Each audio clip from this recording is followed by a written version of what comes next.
Hi guys, it's me, Shirley.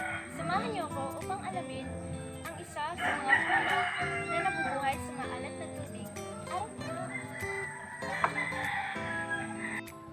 Ang mga puno ng mangrove ay mga natatanging uri ng halaman na nabubuhay sa mga dalampasigan at baybayin.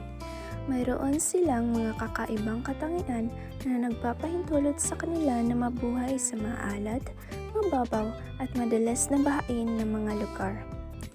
Ang mga mangrove ay mga espesyal na adapsyon para mabuhay sa maalat na tubig.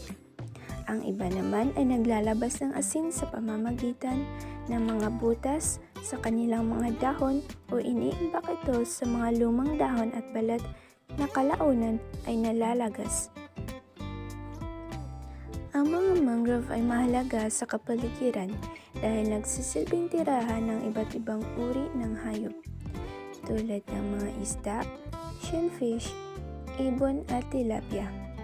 Nagsisilbi rin itong proteksyon sa baybayin laban sa pagguho ng lupa at mga bagyo. Mayroon din silang malaking papel sa pag-aayos ng klima dahil sa kanilang kakayahang mag-imbak ng carbon. Sa ekonomiya naman, nagbibigay ang mga mangrove ng mga materyales sa pagtatayo at iba pang mga produkto.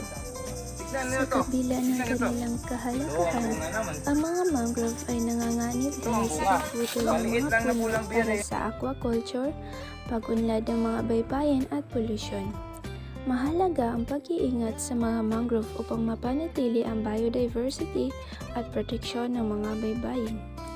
Ang pagtatanim muli ng mga mangrove ay isang paraan upang mapanatili ang kanilang bilang. Ang mga mangrove ay tunay na mahalaga sa ating kapaligiran at ekonomiya.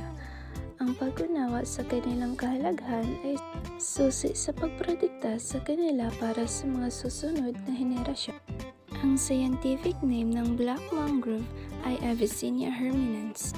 Ang black mangrove ay may makinis na dahon at hugis-plakon na ugat. Bakit nga ba mahalaga ang saribuhay sa Pilipinas? Mahalaga ang saribuhay sa Pilipinas dahil maraming dahilan na may malaking epekto sa ating ekonomiya, kalusugan at kapaligiran. Tulad ng pagkain at kabuhayan, maraming Pilipino ang umaasa sa saribuhay para sa kanilang kabuhayan. Ang pangingisda, pagsasaka at paghahayupan ay ilan lamang sa industriya na direktang nakadepende sa biodiversity. Ang saribuhay sa Pilipinas ay hindi lamang sa isang koleksyon ng mga halaman at hayop. Ito ay pundasyon ng ating ekonomiya, kalusugan at kapaligiran.